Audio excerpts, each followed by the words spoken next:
Hey guys, welcome back to the Believe, Be Real, Be Bold podcast. As always, one of my favorite people in the world, Miss Jessica Smith, is here to join me. But this is a unique situation. This is the first time we've ever interviewed and had a conversation over Zoom or FaceTime or anything like that. And during a pandemic. Yeah, let's just address the elephant in the room, right? Yes, let's do it.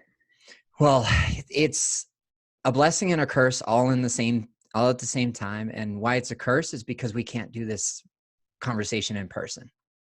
Yeah, because we like to spend time together. There's no doubt about that. I like how I speak for the both of us. Own it, girl. Own it. You're not Yeah, wrong. we vibe well. We have a good time together.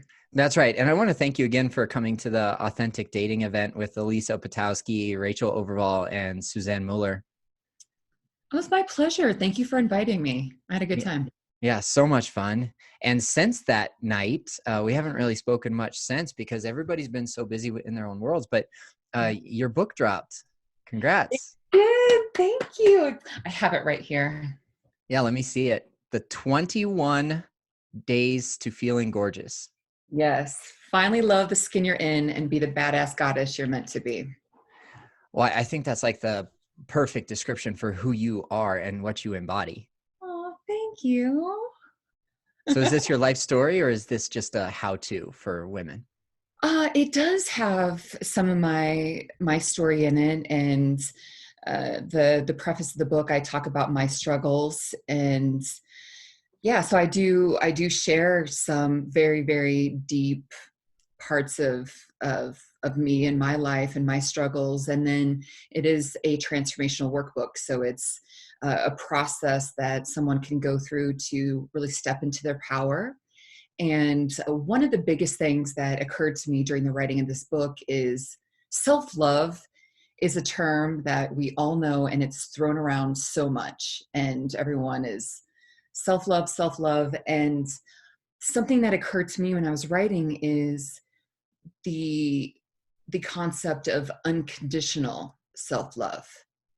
And that is something that I had to learn myself, and I've worked with my clients and my retreat attendees over the years, that we can unconditionally love our our children, our pets, other people. And that hit me during the writing of this book was, wow, we really need to unconditionally love ourselves. And so that is something that I talk about in the book, and that I talk about in my day-to-day life as well. Sure, I totally get that because oftentimes I hear myself maybe saying to myself, or I hear other people saying it to themselves is, I'll feel good about myself when I do, or when I accomplish, or I will love myself if, and oftentimes in the context of men, it's like when I reach this level in my career, or I'll finally know what love is when I get into the relationship that I'm looking for. Yeah, And unconditionally loving yourself before all those things happen is going to lead to like an increased likelihood you're going to find those things. absolutely. And that you enjoy your life in the process, and on the path to success, or before you find your soulmate, there is this contentment and the foundation of, hey, like, I'm good, my life is good, and everything else is just icing on the cake that comes from that place of foundation. And Mm-hmm. that is key. So that is something that I talk about in my book, and I do talk about how when that foundation is laid, that you become a manifesting machine, and the amazing things that happen from that place is beautiful. And when it comes to making changes too, because in your business, I mean, you've worked with people in the physical capacity and the emotional capacity, that changes, if you're going to make changes, they need to come from a place of positivity and strength. And that whole like self-bashing, that like the old school locker room talk with guys, how there's like smack talking going on, most people that doesn't work very Mm-hmm. well. So Yeah, motivation is what gets us started in reaching our goals, and discipline is what keeps us going. So if we're self-deprecating and we're just beating ourselves up about, oh, I'll never get to this goal. Yeah, of course you're not going to get to that goal because that limiting belief is prevalent in every choice that you make. Right. I'll never be good at jujitsu, so I might as well crush this pizza on a Friday night. And then I put on the quarantine 15. Quarantine 15. Oh my gosh, all those memes are just hilarious. We're I seeing some gems out there. right. Um, for the records, I whenever the lockdown is over, it's probably going to be another few days before I emerge because I I think I'm gonna take days that I'm like, I'm gonna go get my hair done and do my nails and do all my fun things. So you won't Mhm. see me for like a week afterwards. And FYI. that's totally fair. I think that we need to decompress and we need to kind of like process what just happened in our lives. And that's the reason why we're jumping on Zoom today instead of doing our normal in-person create the vibe in the room kind of interview. Yes. And the reason why we're on Zoom is because we're electively self-quarantining, each of us. We're not quite on lockdown yet as far as Denver goes, but I've seen some essential employees receiving their papers that are they're going to need to carry on themselves at all times. And I'm not an essential employee, so I'm pretty much self quarantining right now in preparation for a pretty big lifestyle change.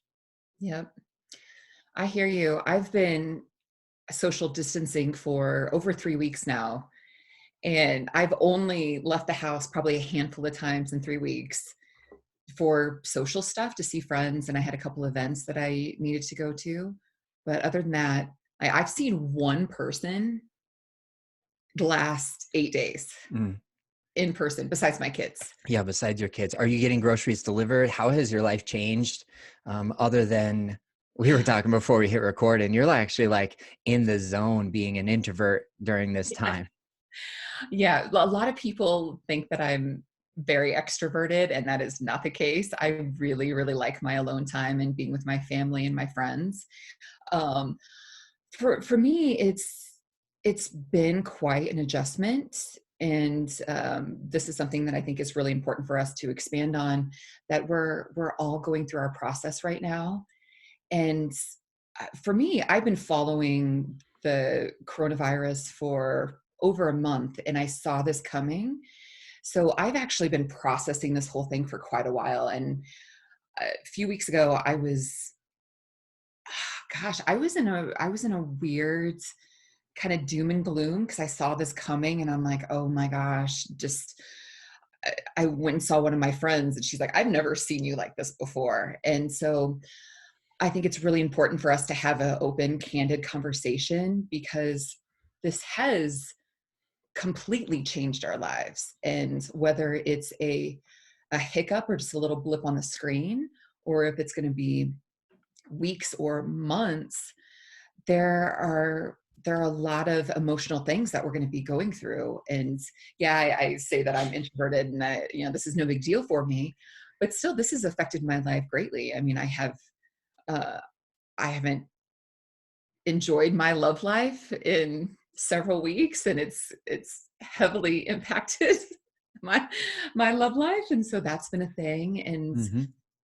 I mean, as you know, because you know me very well, we're close, that I'm used to being all over the world and traveling every other week, and now the things that have fed me are not happening. So it's been a very interesting time that it's really right now, it's all coming from inside of me. So And I'm so grateful for this conversation because you're the person that I wanted to speak to about recentering, grounding, refocusing on what's happening internally. And that's why I said it was a blessing and a curse all at the same time.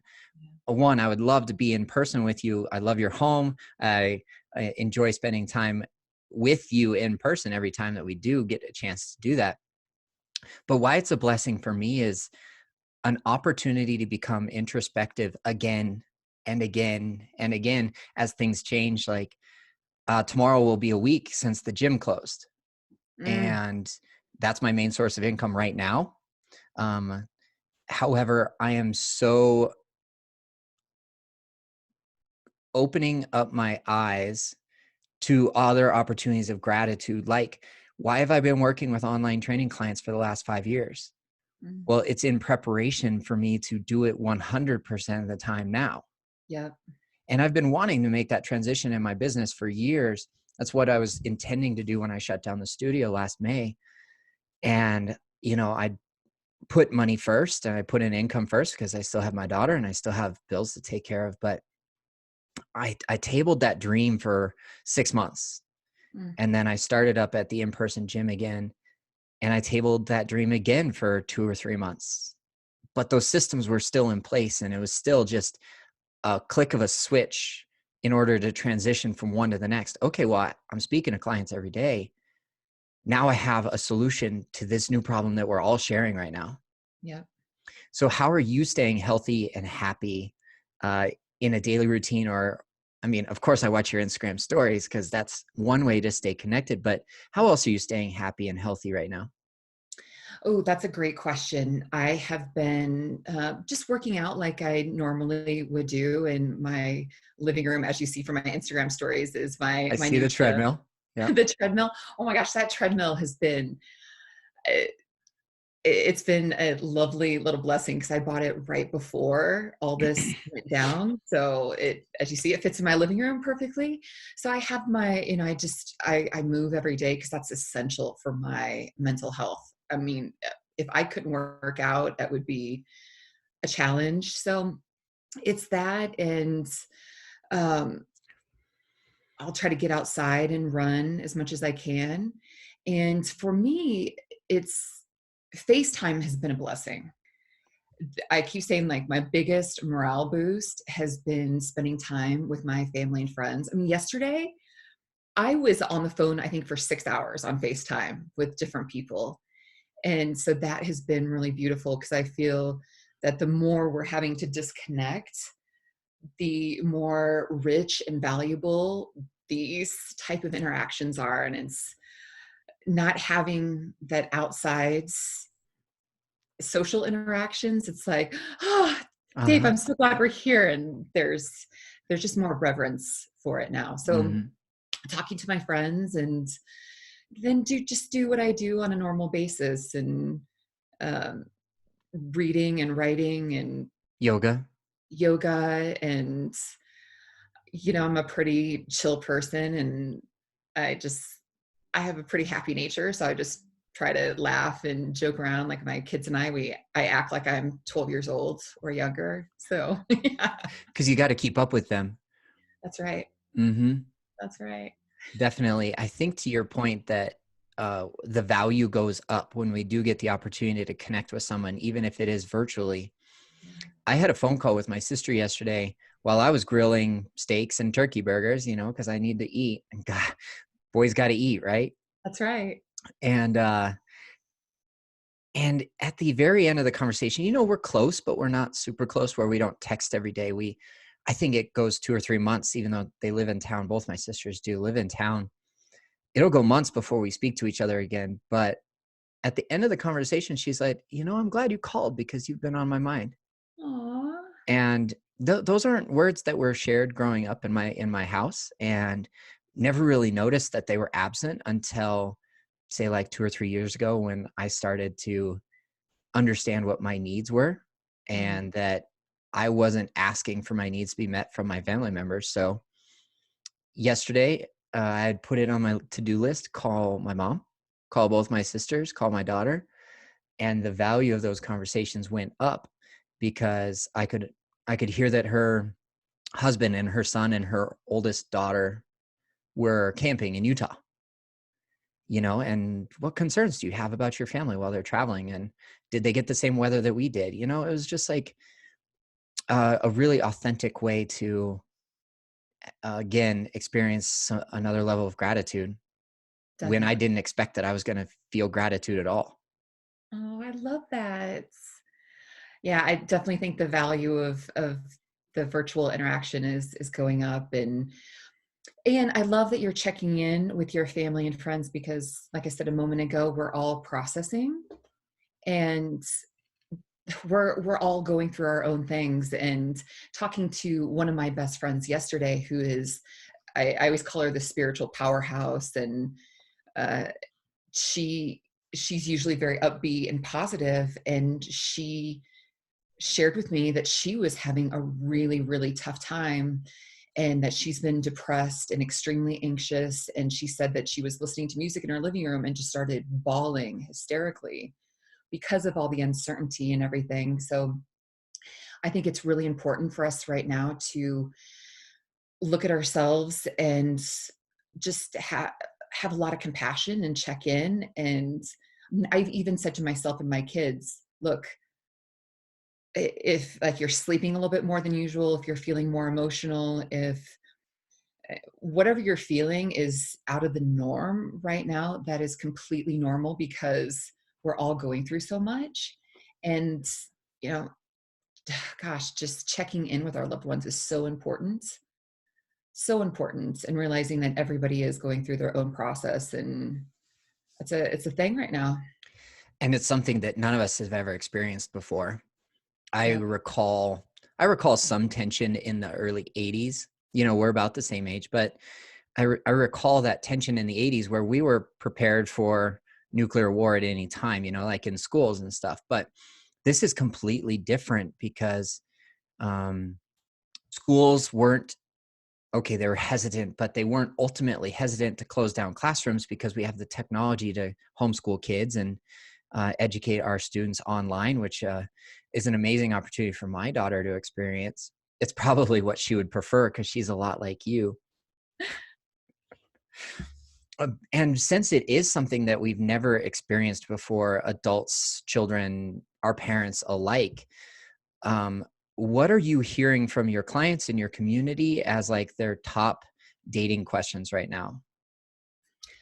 Oh, that is a great question, and something that I talked about on my podcast and on my radio show the last couple weeks is I'm very adamant, no dating right now, no dating. And that's a hard pill for some of my clients to swallow, because that's why they come to me, because they want to be dating.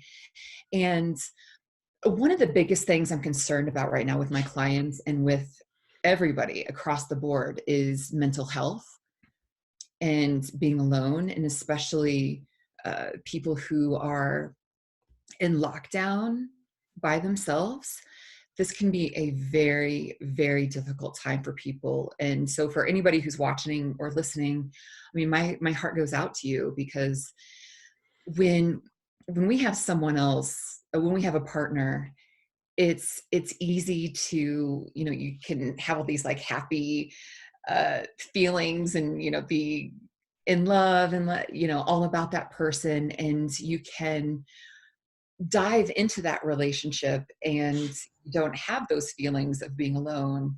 And when things get hard, like right now, I had this happen to me the other night. I mean, as you know, I am very self-sufficient on my own, and I I love my life and I love who I am. And even for me the other night, I went up to my bedroom and I had a few moments that I'm like, I just want a man to hold me and tell me it's going to be okay. And I cried for a minute.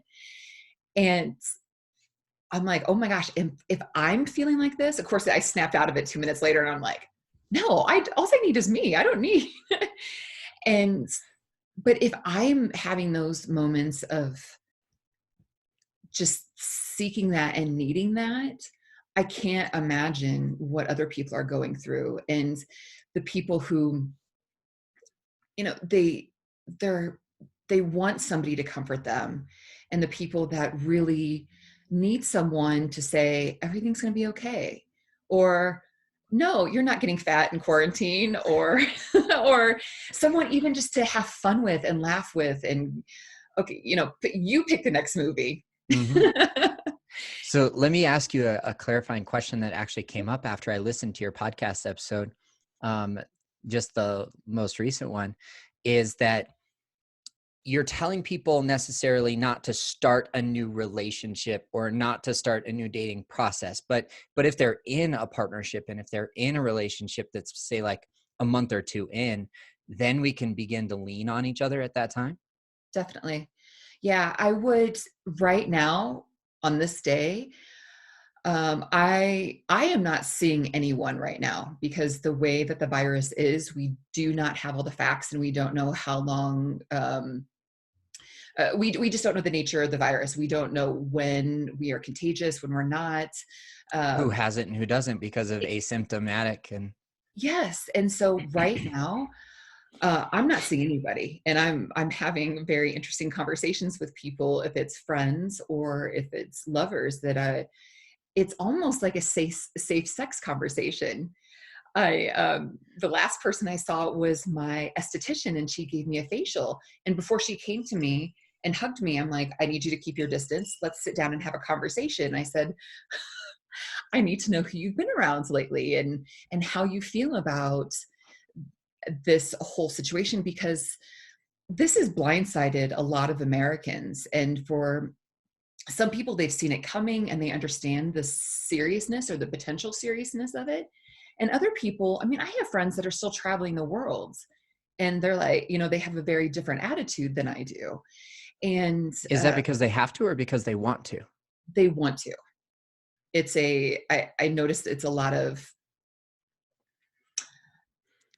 like Superman type Anti-establishment, kind of like you can't control me, can't can't control make me, and I'm going to be fine, and I'm healthy and young, and I'm going to go mhm. live my best life, and kind of like stick it to the man kind of thing. Nobody's going to tell me what to do. And I'm like, And you they're know, not really doing their part to mitigate any of the risk, which you were doing with your esthetician. exactly. So going back to your dating question, is if somebody is dating someone right now, I would definitely have that conversation. And um, me several years ago would have been apprehensive because I would have felt embarrassed to have that kind of conversation and be. I'm a Virgo, and so I have more of a hypochondriac attitude, and I'm a little more precautionary than a lot of people. And you're a type 6 on the Enneagram too, which means that you ask that question of what if more often than others too. Thank, thank you. Yeah. I love that about you, by the way. Thank you. Thank you Yeah. for loving that about me. I Yeah. love it You're too, and welcome. it's also quite annoying. And I had a conversation with a guy the other night. He said, "When can I see you?" And I said, "Really? Do you really know? Do you really want to have this conversation?" He's like, "Yeah, because I'm dying to see you." And I said, Yeah. "Well, I need to know that you haven't been around anyone for at least 2 weeks." And I said, "That might sound crazy, but that's my boundary right now." I mean, Mhm. it's a literal Literal. boundary. Yeah. And he said, "That does sound crazy, and I respect that." Mhm. And I've had guys that I've said that to, and they have not been so kind. Like, I had one guy that I was seriously interested in going on at least one more date with, if not a few more dates with, and he was like, "That is ridiculous. More people die in car accidents, and more people have the flu, and blah blah blah." And I was like, "You know what? I was interested, and now I'm not." Mhm. And so it's been a very interesting conversation to have. So I would say, if somebody is dating and they want to see each other, take precautions and do ask that what if. And it, we're in uncharted waters right now, and it's really important to be overly cautious than under. Mhm. I'm on board with that absolutely, and I completely respect where you're coming from. I think this gives us an opportunity to have more authentic and real conversations than we've ever had before with somebody we meet that's brand new, somebody that we've been dating for a couple months, or somebody that we've been in a partnership with for quite a while. And maybe that conversation of cohabitating and living together has come up. And to your point, this is a lot like that sexual health conversation of like, just in general, how is your health? Yeah. I was supposed to go to the cabin this weekend and actually get out of town by myself, for the first time in a really long time. And the cabin got 8 inches of snow on Thursday. And my mom and I were talking on the phone on Friday, and I said, my car won't make it. And she offered to let me use her Subaru, which is great, awesome. And just by exchanging cars for a weekend, that's going to put my 66-year-old mother at risk because I'm who knows? Like, um, at the gym, that's why they closed them down, is because they were hotspots and hotbeds for transmission of even the common cold or the flu or bronchitis or strep or anything. Yeah. And without the advanced knowledge, or without knowing what could happen, even in just that simple exchange of a car, you Yeah. know, like, what am I going to do to mitigate the risk in my own family, like you're doing for your 3 kids, of not having somebody you've been seeing even a month or two come into your world right now? And I love the fact that boundaries can be set right now, and it's going to show each other our true colors if somebody else doesn't respect those boundaries, like that one guy you were telling me about. Yeah, absolutely. And so I would tell people to stay firm because, just to timestamp this, it could be very different. It's been changing every day. But right now, I've talked to people that are still going on dates. Like they're still going on online dates. They're still talking to people that are like, hey, let's go out. And my word of caution, if there's somebody that's like, no, we can still go out, this is fine, they are still they are not taking precautions, and they're still kind of living their own life. And maybe there's a varying degree of taking precautions, I get that. Mm-hmm. But it just we just don't know right now. And to risk going on a date, like a Bumble date right now, Mm-hmm. no way. I mean, because those are already a crapshoot anyway. But to Mm-hmm. put your health at risk, no way, no way. And then to continue the length of time that this is going to happen. So let's say somebody is still on an app and they're still starting conversations with new people. What's your best advice for them to um, understand what their intentions are, and then understand their boundaries ahead of time? Like, for example, I'm on Hinge still, and I would enjoy a conversation with somebody new, just interesting people, and match with this, you know, girl that could have a connection. I don't know that, Yeah. but chat for a day, and I ask her, like, hey, what are your intentions by being on an app right now? Because I want to know how they're taking care of themselves, and also ultimately what they're looking for. So conversation ended like, hey, she was just really looking for a pen pal and somebody to have a good conversation with. And I said, hey, I totally respect that. I'm actually looking for a partner eventually when all this stuff settles down. Why don't we just stay connected on social media for now? Yeah. And that way we don't have to keep chatting all day, every day. Somebody's hopes get up, the other person's hopes get dashed at some point down the road because we can't meet up in person, Right. because I respect that boundary. And I've also set that boundary for myself too. Yeah, and I think that's really important for anybody who is wanting to, or who are keeping their options open. If it's dating apps, or I think the best dating app is Instagram. you you would. so, so I think it is important for people to just pause for a minute and say, what are my boundaries? For me, I have a hard boundary. I already shared it. There's going to be no interaction for me, no in-person interaction for me right now. So I think it's really important for people to get clear about what they're wanting. And since we are isolated, our our needs are not being satisfied. A lot of our needs, our emotional needs, spiritual needs, sexual needs, emotional needs, mental needs, there's a lot of neediness in us. And something that I've said for years to my clients is finding small doses of love and really let them soak in. For me, it's very meditative. So even a small dose of love. Right now, this is a small dose of love. You and I are very close. We know each other very well. We like each other a lot. And I said before, this is a morale boost. And so I'm taking everything from this conversation, seeing you, you know, and I just let it soak in and fill my needs. And that's what I encourage people to do in their lives now.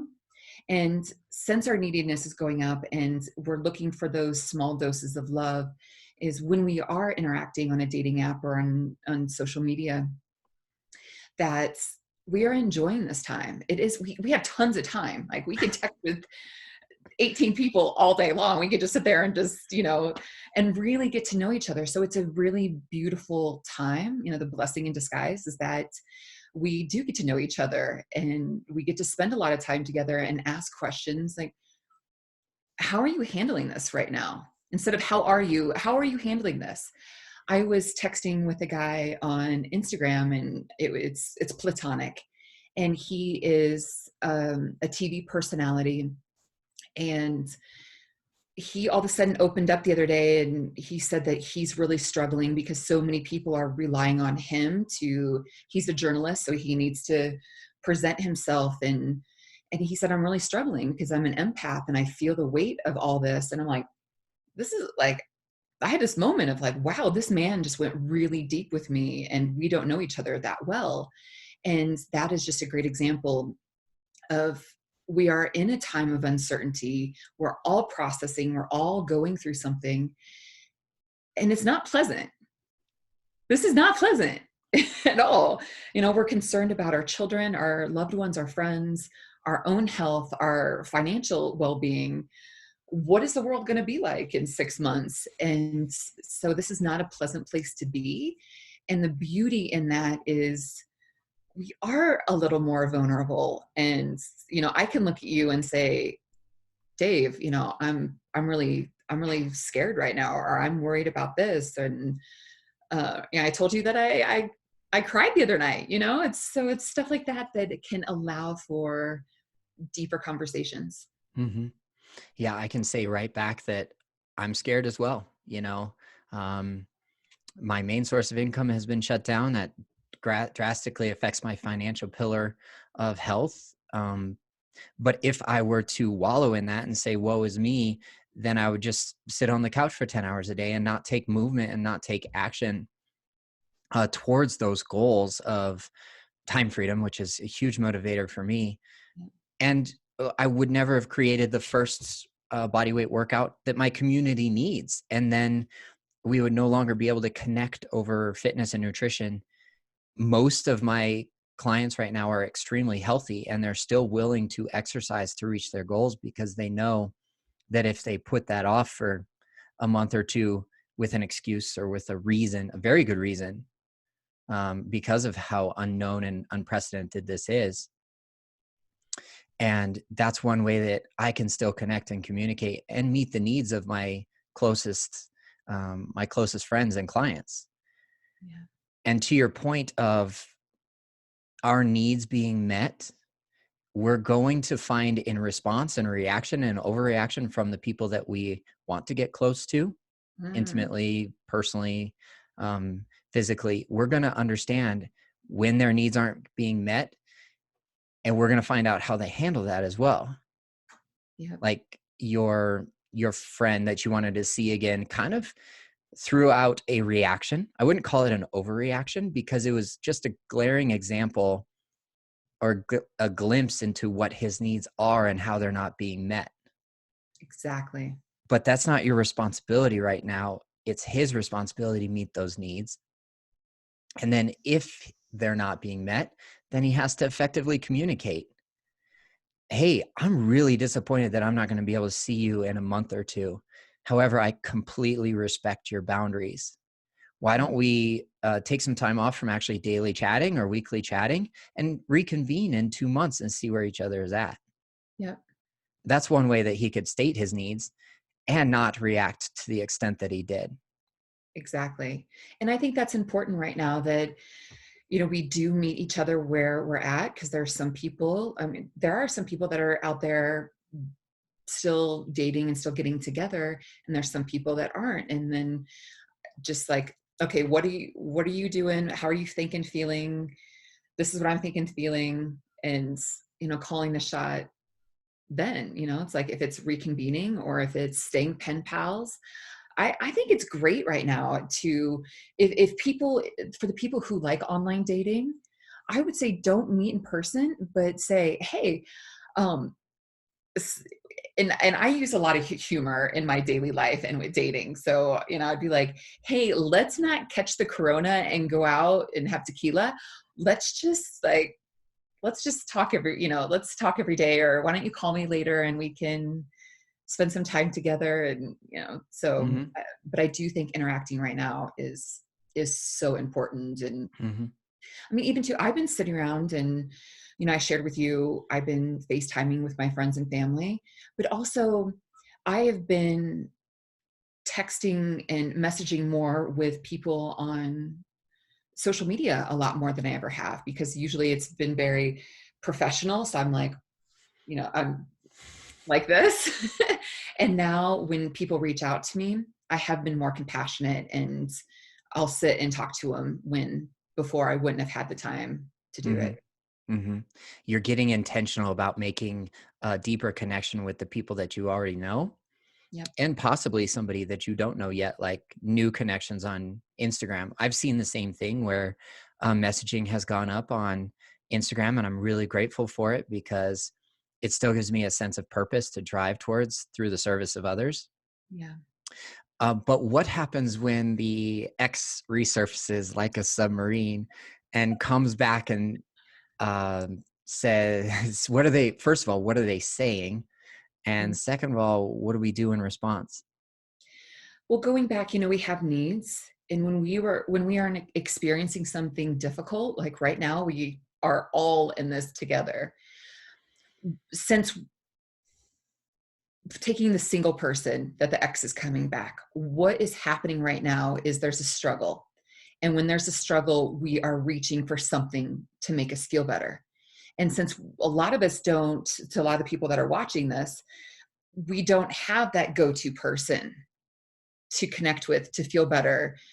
So what we do is we go in the past. And a lot of times that's the last person we dated, or maybe the last few people we dated, or the third person we date, or whatever it is. We will go back and we will start to yearn for what we had, the good times. I've seen this a lot in the last couple weeks. People even said to me, they're like, are you gonna, you know, reach out to certain, I'm like, no, because one thing we need to keep in mind is that when we start reaching out for our ex, or when our exes are reaching out to us, it's it's from this place of sentimental, um, longing of the past, romanticizing the past, and we're not usually remembering the bad stuff and what broke us up in the first place.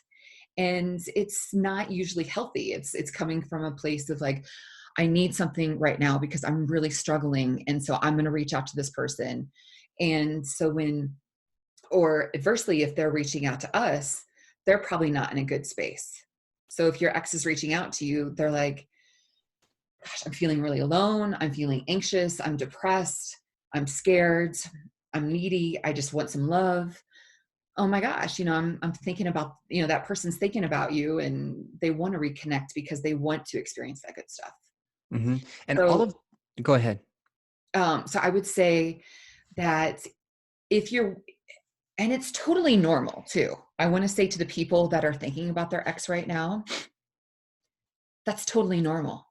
And it might be beautiful to revisit those moments of love and the good things you have. But I would say check yourself and say, whoa, whoa, whoa. What made that relationship end? What did I not like about that person? And check yourself, put yourself in check and say, you know what? I get there was good stuff, but like there was this whole slew and all these deal breakers that we need to keep in mind. And so that will help to uh, alleviate those feelings of longing and attachment. And two, people are going to have to be really in tune with themselves, and you're going to have decisions. Like with my clients, I rarely say, do this right now, this exact thing. A lot of times I'm like, you can do this or you can do this. I would recommend this, but these are your options. So what I would say to those people that are longing to reach out to their ex, check themselves, first of all. And then there might be something that you really, really feel the need to reach out. And that's something, I mean, if you want to go that route, you can choose to go that route, because it might, there's infinite possibilities of what could happen. Okay. And we don't need to go down that tangent and dissect all those things. Controlling the outcome is a conversation for another day. Another day. But I would take the other route of taking a moment, appreciating that amazing time. Maybe you're reliving a date or a moment or just how you felt with that person. Enjoy it. Enjoy it. Like, fantasize about it. Feel all the feelings and then go, okay, that's enough. That was so beautiful. I'm so thankful that I got to relive that. And we're done. Mm-hmm. And then move on. Mm-hmm. And your perspective and your honesty and transparency is why I reach out to you for these conversations. Is those emotions that you were talking about, anxiety, depression, fear, loneliness, those are all um, definitely feelings that I can relate to, because I've had them all within the last week or two of just a big roller coaster. And of course I've thought about reaching out, and and I went through the same steps as you did of like, okay, um, I'm reliving the highlight reel for 10 minutes or something like that. And then I really kind of become conscious to what my needs are and why I'm thinking about that. And I'm getting real with myself, and I have to remind myself of, why did it end in the first place? Yeah, You know, if I'm reaching out with genuine concern about somebody's health and safety, totally go for it.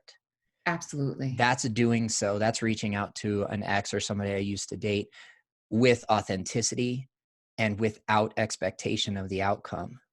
Not to rekindle anything, not to say I miss you I've I've got options that have dwindled in the last 2 weeks because nobody's meeting up in person. Yeah. Okay, so I turn back to something that was familiar, that has a layer of trust where I can be like, oh, I can spend time with that person in person, but then still needing to have all these conversations. And I know you were about to say this because we don't know infinite possibilities.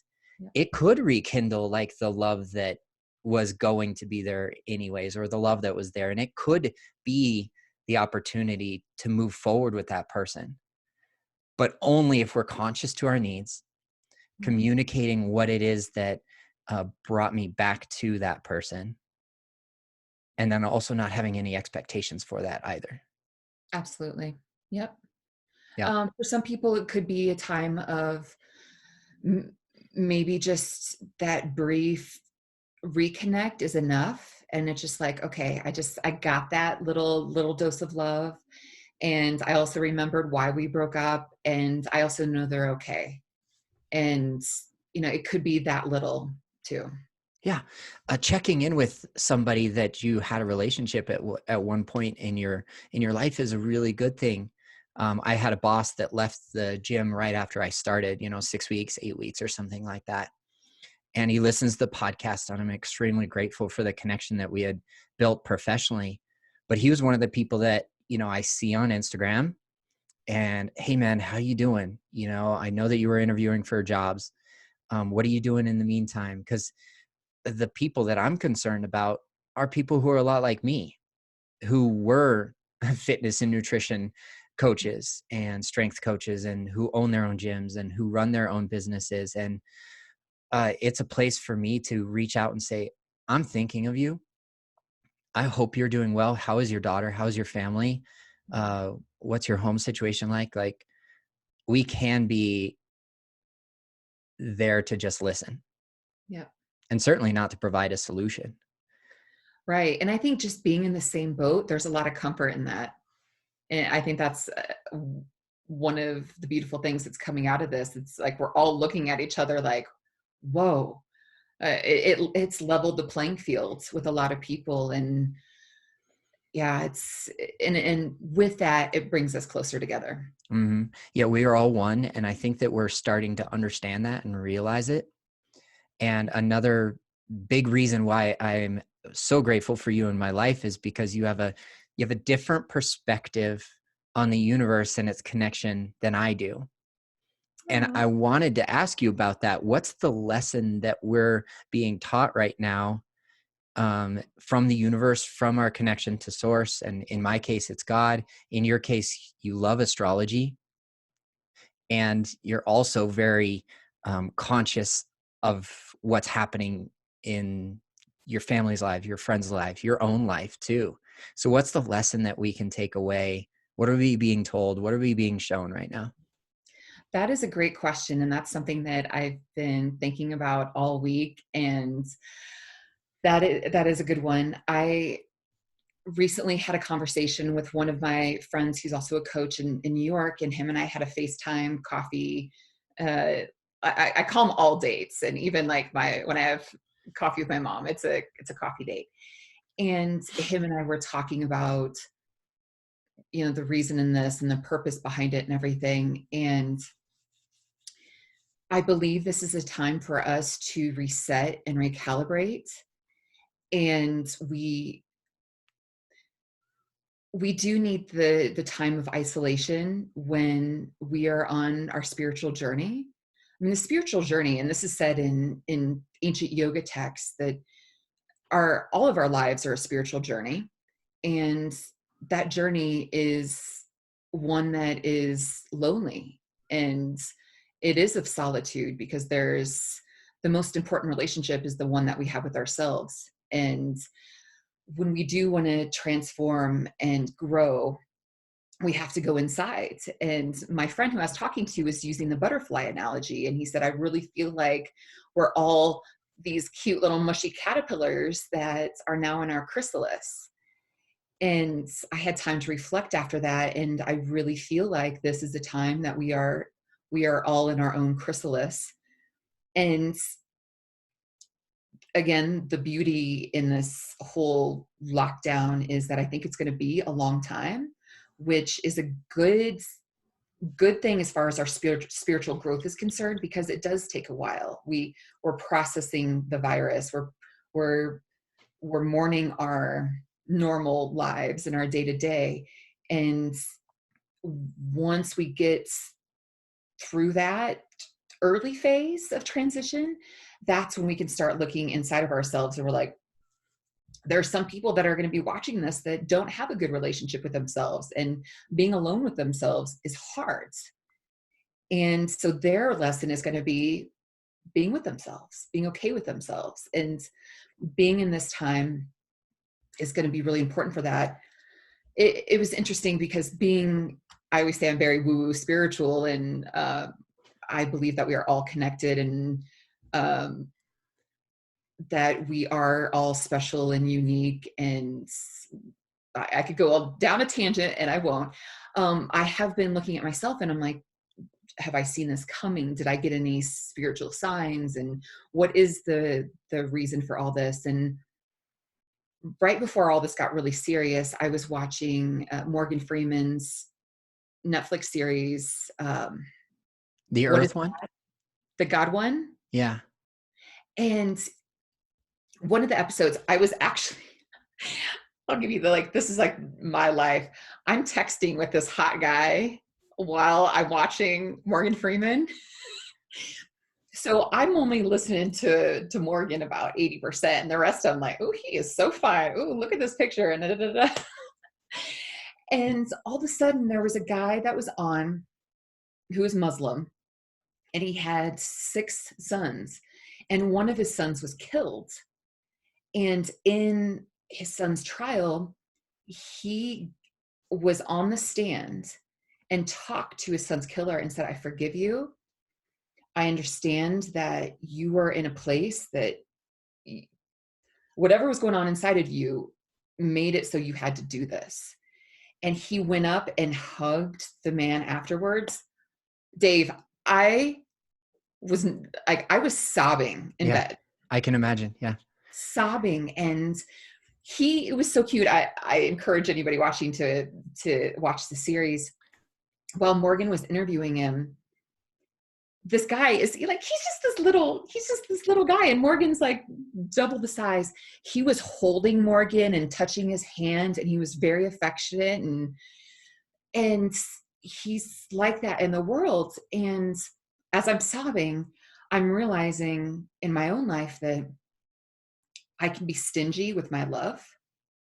And even though I have a lot of love to give and I want to receive a lot, there's a part of me that I'm like, no, you stay over here and I'll be over here. And I said in your last event, I said I'm like a government facility and there's different levels of access that each Mhm. person is granted. Mhm.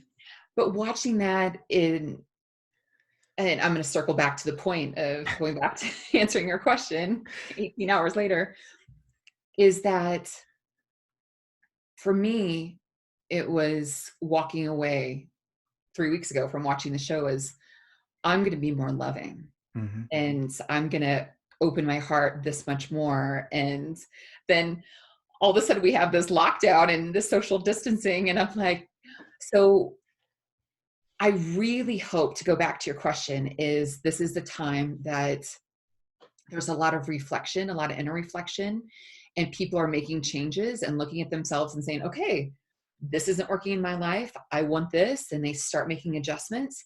And when we do come out of this, Dave, I think it's going to be like, I think people are going to walk out of their houses. So, like, even the thought of it gets me emotional because I think that we're going to come out and it's like, I'm like going to hold on tight. I'll probably like hug and kiss the mailman when I see him. You know what I mean? So, I hope as a human race that we are all in the same boat and there will be walls will be stripped away and conditioning and unhealthiness will come down and we'll be able to love harder. That's my hope. Mm. Well said. I can relate completely to receiving messages from the universe and from God, and they never come at the time that you would expect. So, about 2.5 years ago, during my last relationship where we were exclusive, committed, boyfriend, girlfriend, um, I'm in church and I received this message of like, Dave, you're not doing enough with your life. Mm. And it was a big call to action for me. And it just so happens that I had an ex-girlfriend who had like followed me to this church service. And there was absolutely no reason why she would be there. Turns out she was chatting with my daughter the night before about like, hey, are you going to go to church tomorrow? I mean, da da da da. So crossed a lot of boundaries for me. Wow. Yeah. But there was signs from God saying, you'll never go back to this person because a violation of trust, etc. But also, Dave, while I've got your attention, here's a message. You're not doing enough with your life. And that relationship ended a couple weeks later because of a car accident and because of a tournament that I was at jujitsu and because of this kind of like stirring up in my intuition for the first time in my life of like channeling my purpose and my mission for my life. We break up and I go into like that downward spiral. We met up for coffee like right after that because I I know remember. I know your life was paralleling mine at the time. And that's when I hit the lowest point. And from that low point, I was like, okay, how can I follow that message? How can I stay on that path that was very clearly laid out for me? Okay, I'll write my memoir. And so I wrote my book in about 4 months, just cranked it out, told my story, never got it published, but it's available for free. And I think that me giving that book away is more important than publishing it because no matter what, the content and the message is going to be the same. Yeah. So recently, 2 years later, I'm in the same church and the message, the sermon is like, Dave, you're still not doing enough with your life. Ooh. And this is 2 or 3 weeks ago. And I said that to my men's group leader as we were walking out. And he's like, okay, I accept that. I hear that. And then we go into this self quarantine. And it's another opportunity for me to understand what path it is that my life is supposed to take through rest, recovery, and a rebirth so that, okay, well, I'm still going to answer the question that my intuition is asking. How am I going to thrive and survive during this time, Yeah. financially, mentally, emotionally, physically, spiritually? How am I going to accomplish what it is that my life is meant to accomplish? And I have immense gratitude for this time of isolation and reflection, much like your butterfly analogy, where this is our cocoon right now. Yeah. And who will we be? What can we do? And where are we headed as a collective when we step out of our homes for the first time in a very long time? Yeah. And for an extrovert like me, even a week is a long time. But I'm understanding that it's meant to be, and I'm taking the positive away from it, that I'm not done hearing that message yet, and I'm also not done sharing it either. Yeah. So did I just sit and wallow and just like quit on everything? Absolutely not. I'm actually more purpose driven now than I have been in a really long time, because I'm producing in a creative way every single day, which is not a strength of mine. I'm not really very creative, but I'm doing it because it's the path that I'm supposed to walk. And Right. that's what I'm learning today, the last week. I'm sure I'll learn something new in the next week or the next month or two. Yeah. And that is, I think, a beautiful thing in this whole thing is that most of us are out in our day-to-day lives, and it's, wake up, do this, and there's this constant hamster wheel thing that's going on. And now it came to a screeching halt, and we do have so much downtime. And I think a very important question that I've been asking myself, and I encourage other people to ask, is who do you want to be when we are done with this quarantine? When you walk out of the house in at X time, who are you going to be? What have you accomplished? What have you changed? And I think that's a very important question that we need to be asking, and um, then working towards that. Mhm. And also, allowing for some compassion right now, because we are in the early stages. And what I've done, and what my friends have done, and my family, and probably a lot of people watching this, is that we do need time to process, and how we process is very different. For me, it's been a lot of movie watching, a lot of sleeping, a little more eating, a little less working out. Um, all things that don't fill me, that don't really usually in my day-to-day life serve me very well. But that's what I've needed to do, just to self-soothe, and just to adjust to everything that's going on.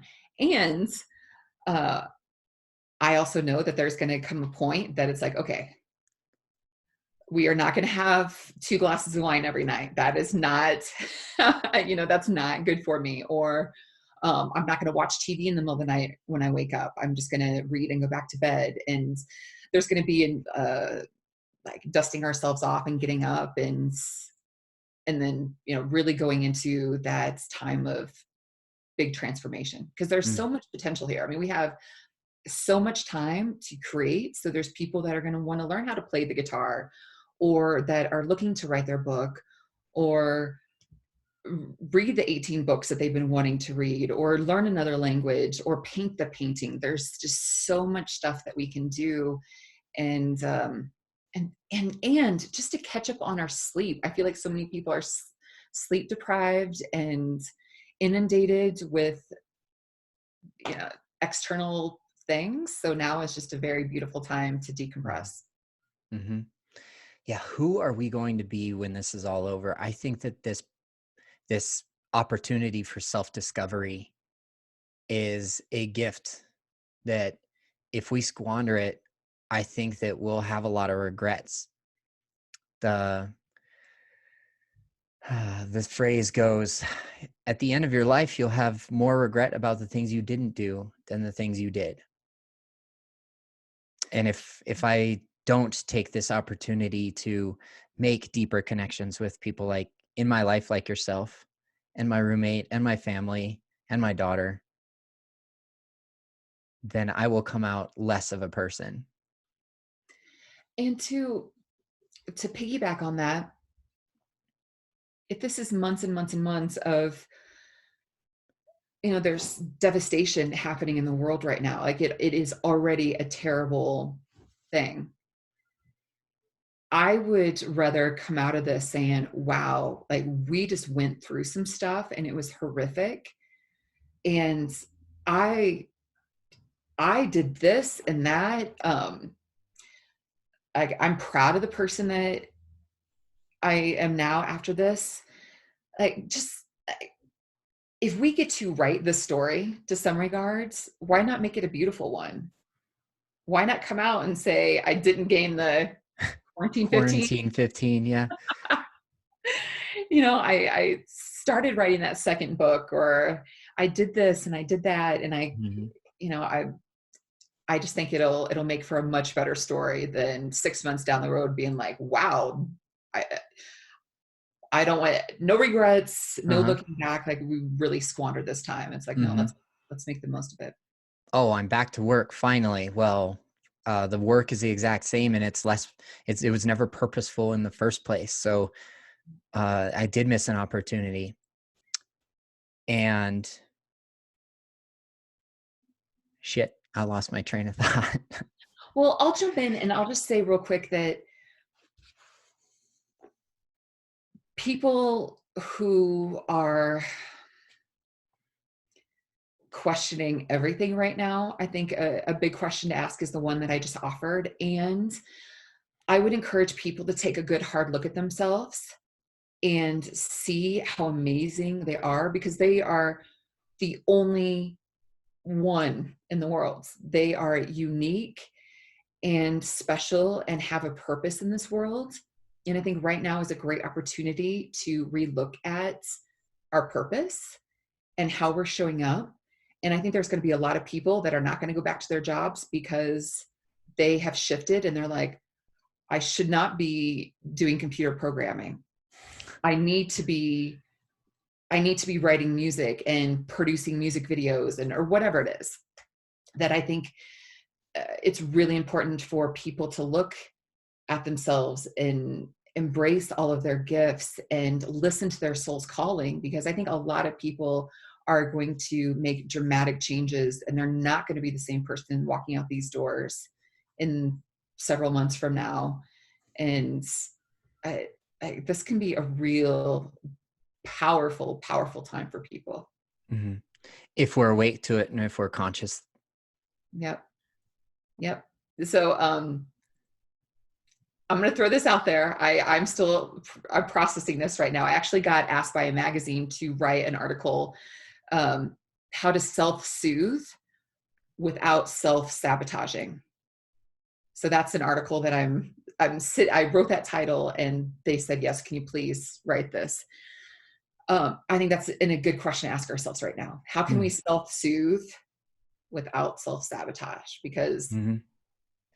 that quarantine 15, um, that place of self-loathing and wallowing. I love that you use that word because I've been using that word a lot this week. Is I've been wallowing a little bit, and I think it's important for us to allow a little wallowing, but then pull ourselves out of it. Sure, and that 20 minutes of wallowing doesn't have to ruin the rest of the day. Yep. So within self-soothing, I envision that as having very little self-sabotage, even able to have room there. And Ooh, that's the essence of self-soothing, is that we don't give ourselves the opportunity to self-sabotage. that was beautiful. That was great. I love that. And you're right, because self-soothing is about taking care of ourselves, and self-sabotage is crossing that line. Hmm. And so we do need to be conscientious of ourselves. And um, I'll take drinking, for example. If self-soothing, like I love to have one glass of wine and sit outside and I'll talk to my kids and or I'll journal. And to me, that's self-soothing. Two or three glasses crosses that line for me. Hmm. So I think it's really important for people to know themselves and to stay in that self-soothe zone. Hmm.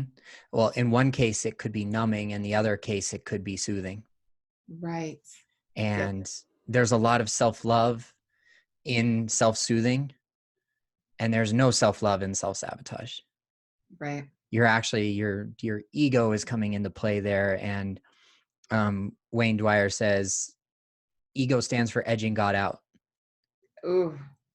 And I recall that mantra so often when one beer turns to two or one glass of wine turns to two. And I'm a light drinker anyways, but I completely relate to that example Yep.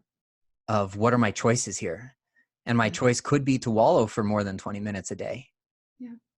Or I've worked more hours with more purpose and more direction and more passion this past week than I have in probably 3 or 4 years of my actual business when I was full-time self-employed, running a Yeah. studio, because my purpose is different. It's got a fire lit underneath it. Ooh, I love fire. Mm-hmm. Uh, and I think with that, you are so altruistic, and that's been a word that's been coming to me a lot the last week. Is that's something that I hope that people will cultivate within themselves. And you are like that by nature. When we do start wallowing, and I mean, let's just be real. We all have a right to wallow right now.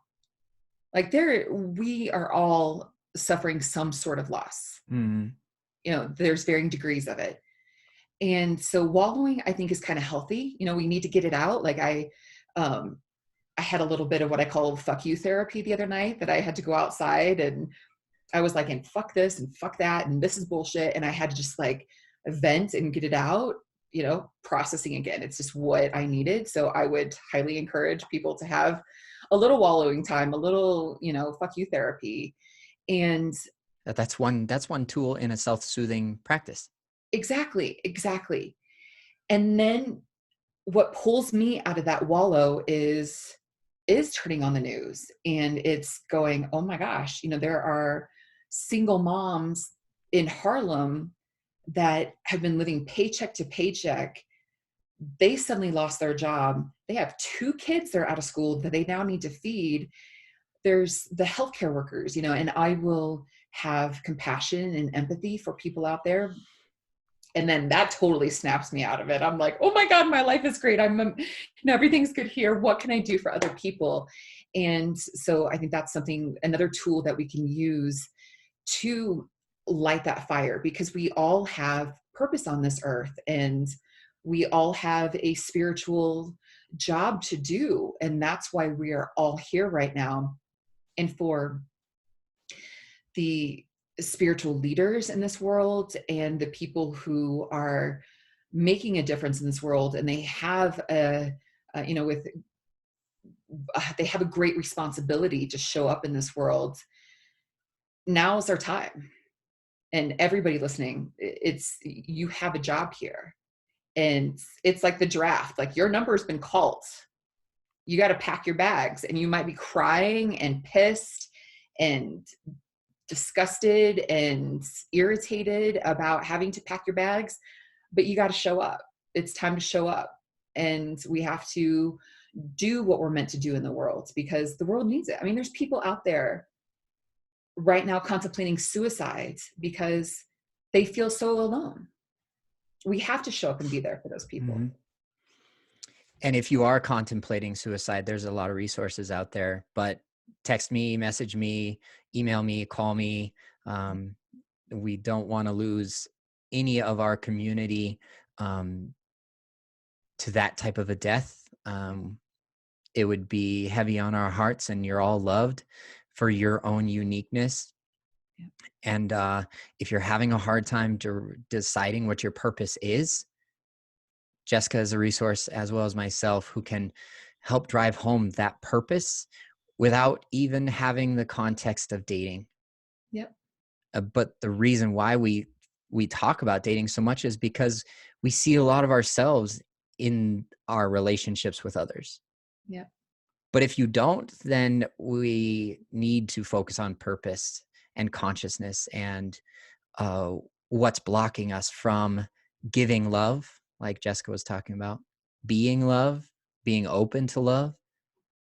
And that's why I believe our best work can be done through relationships. And right now, it doesn't have to be a romantic one. Yep.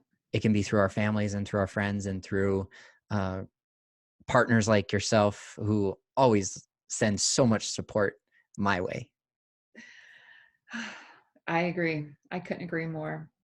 Yep. Mm. And Well, and that's been a with my book coming out, it was a blessing and a curse that my book launched the week that it was declared a pandemic. And I had my wallowing. I'm like, really? My first book has to be released? well, people are going to have a lot of time to read it. People are going to have a lot of time to read it, and that was my spiritual takeaway.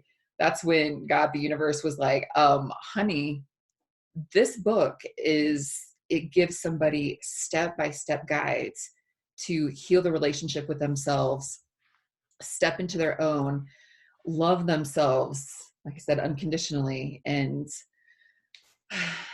it's the blessing in disguise. Yep. And to give them hope too that a period of isolation and rebirth and rest and recovery can prepare them for the love that they're seeking on the other end. Part of that message that I was talking about earlier that I didn't mention is I kept getting reminded that, like, Dave, you haven't taken rest yet. And God was asking me to take a break from dating for all of 2019. And 2019, have you seen those memes that are like, hey, we need to apologize for 2019 for what we said about it?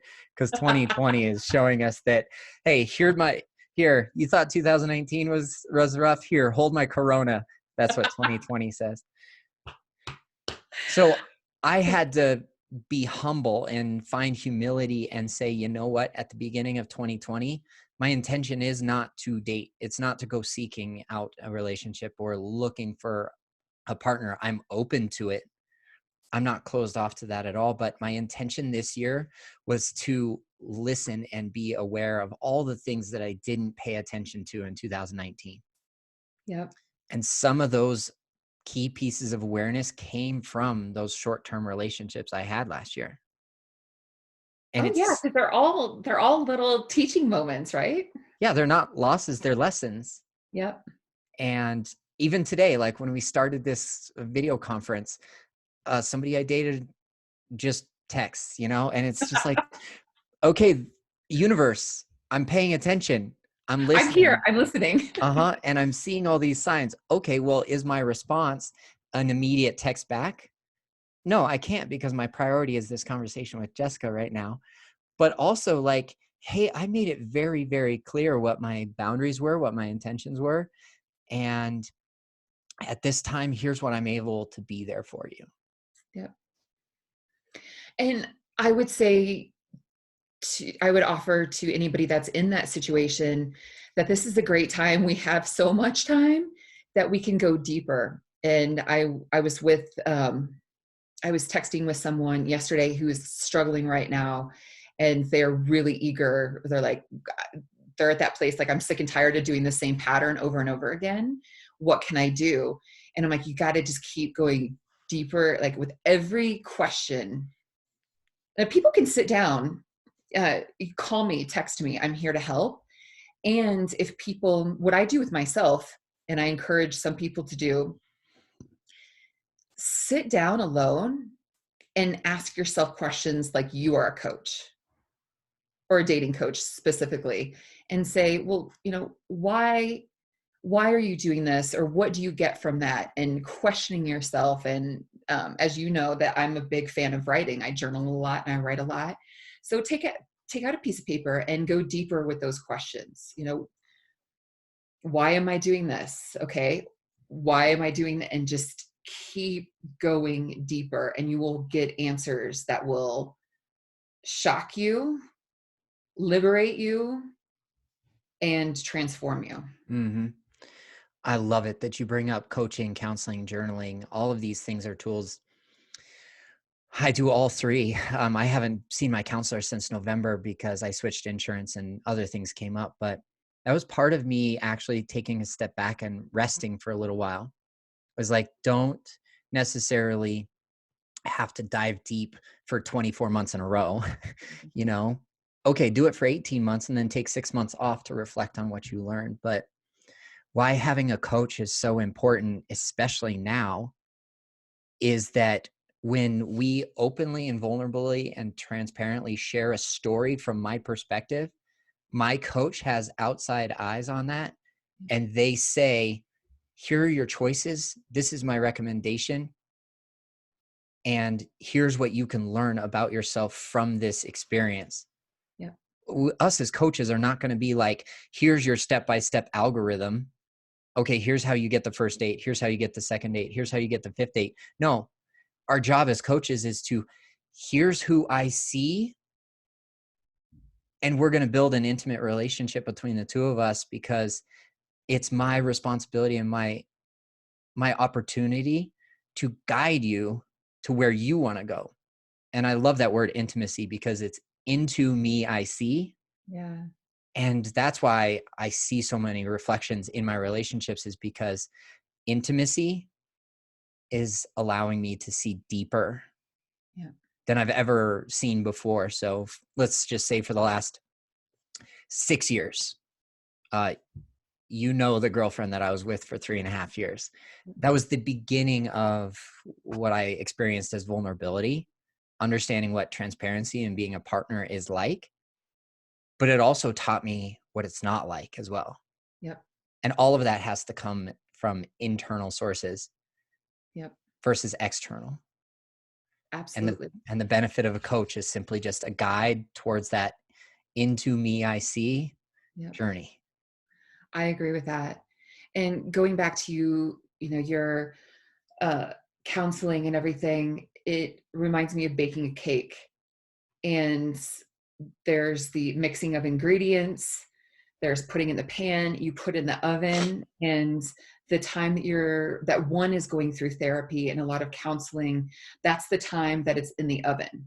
It's baking, it's changing, it's transforming. Those ingredients were just all separate things at one point. They got mixed in together, and then with some heat, with guidance, it transforms. And when you pull that cake out of the oven, it needs to cool. You can't just frost it. You're going to mess it up if you frost it. Like, Mm-hmm. stuff is going to peel and the frosting's going to melt and it's going to be a big mess. You have to let that cake cool and chill. And I feel like that's might be where you're at, and a lot of other people. We need that cooling off phase. And Mm-hmm. once it's cool, then we put the icing on it. Right. Then we can put the little sprinkles or whatever it is. The And birthday candle. the birthday Um, candle, yes. and each and every recipe, I love this analogy, because when you're baking, each recipe has a different time frame that it needs to be baked. And I Yes. love the word heat too. Is like 2019 was the heat that I needed to finish off the recipe. That was my length of time that I needed to learn 2 major lessons. And then all the other small lessons have come during this cooling off period for me. And each and every recipe has a different time length of cooling off too, before it's the opportune time to ice the cake. Exactly. Love And it. talking about coaches is I I I believe you and I share this. Everybody needs a therapist, a counselor, a coach. Everybody does. I mean, I even have my people, I've had mentors over the years. Um, when it comes to relationships, in the yoga text, they talk about, my dog is now sitting on my lap. Love it. We're dog people. We love Winston. We love dogs. I mean, we want to see more Winston on your Instagram Yes. stories, please. Okay, noted. You hear that? Um, You're going to be Insta famous, Winston. with yoga texts, they talk about um, relationships are a time of great transformation, because when we're alone, there's things like we talked about this whole talk. We've been discussing why it's important to be alone and isolated, and the inner work that we do. And when apart from that, when we're alone, we're operating in this certain bubble. But then when we bring in someone else that we have just so many feelings towards, that creates a whole nother element of learning. And that's where relationships become important for our spiritual growth, because they push buttons. They bring out things that we didn't know was there. There's so much that can go on. And having a coach, everybody needs a coach, a dating coach, a relationship coach.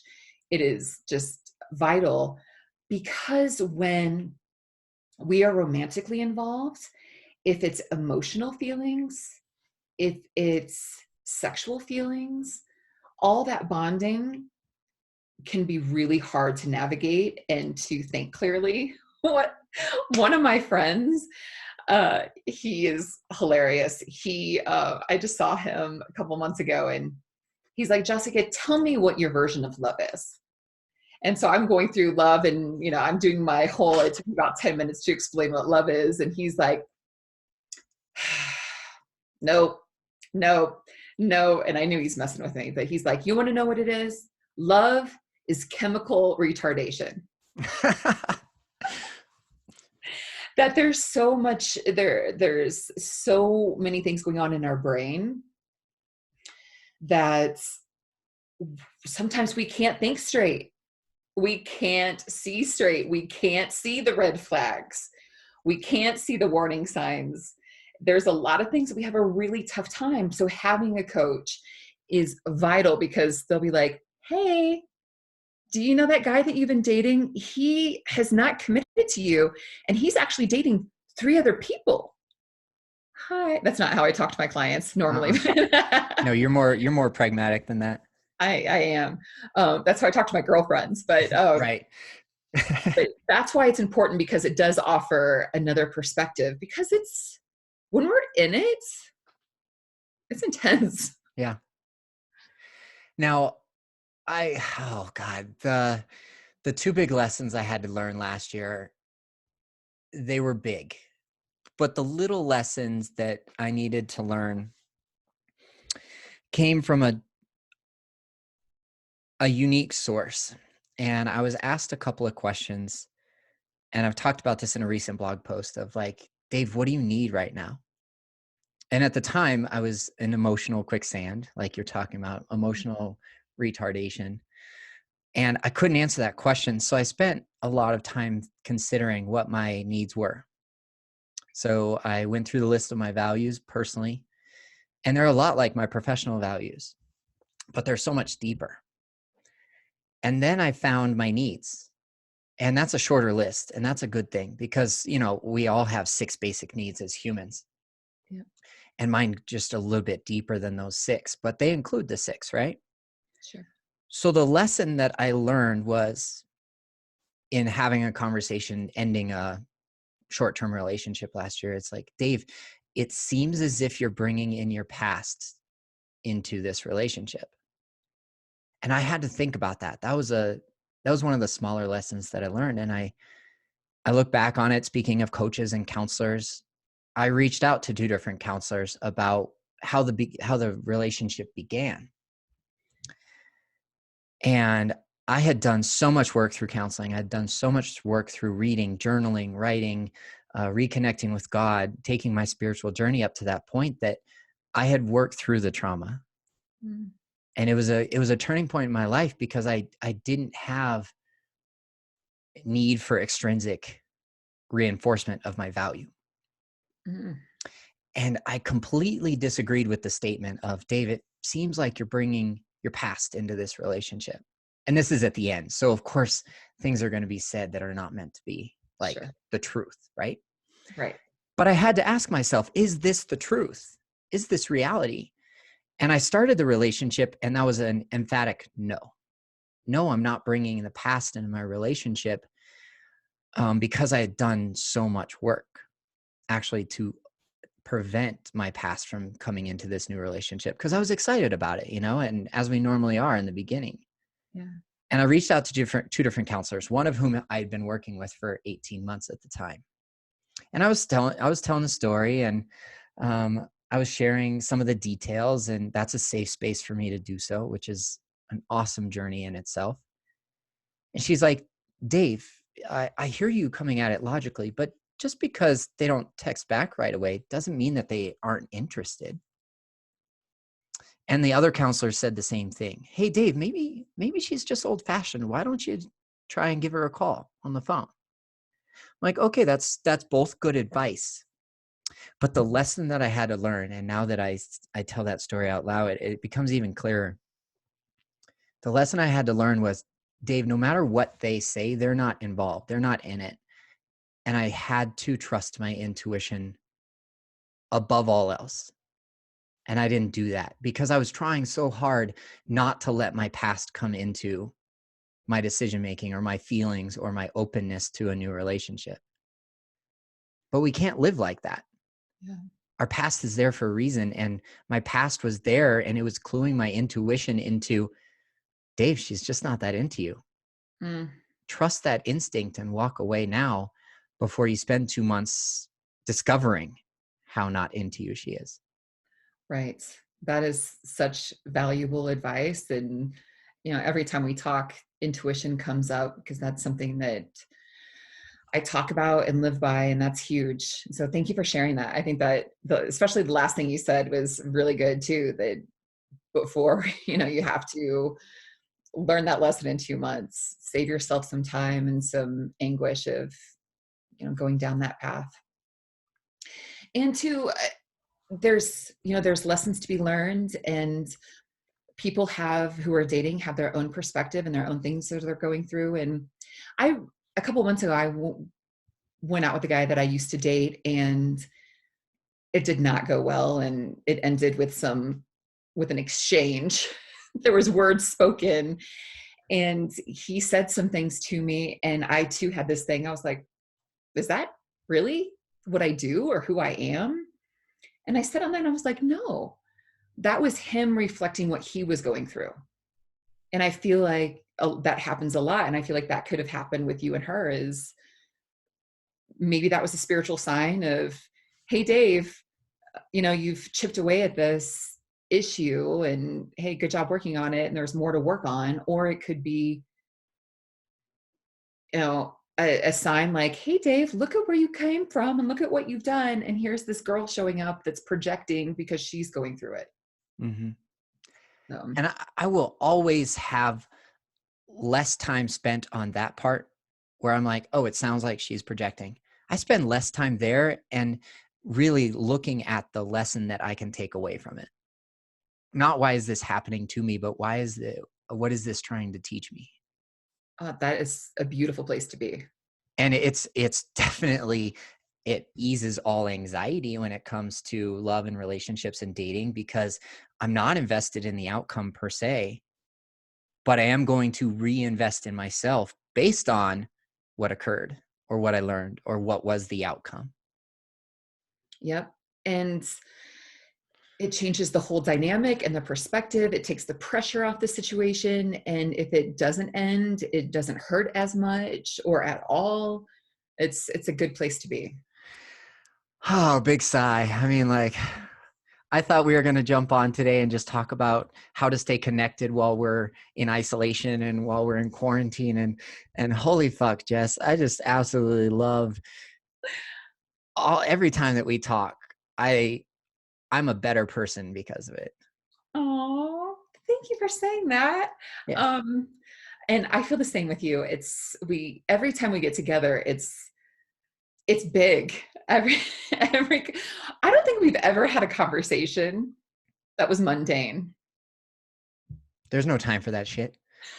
There's no time for that. I mean, really, every conversation we have, it's a quality of substance. Mhm. So, um, I just want to go on record and say that I am so excited to see you in person. Next time I see you in person, I just brace yourself. I can handle it. I'm still working out during quarantine. So Good.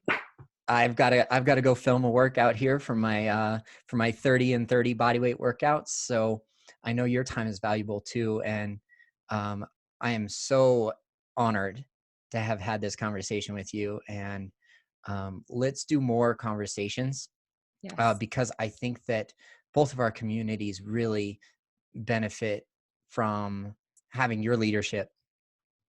Thank you. Uh-huh.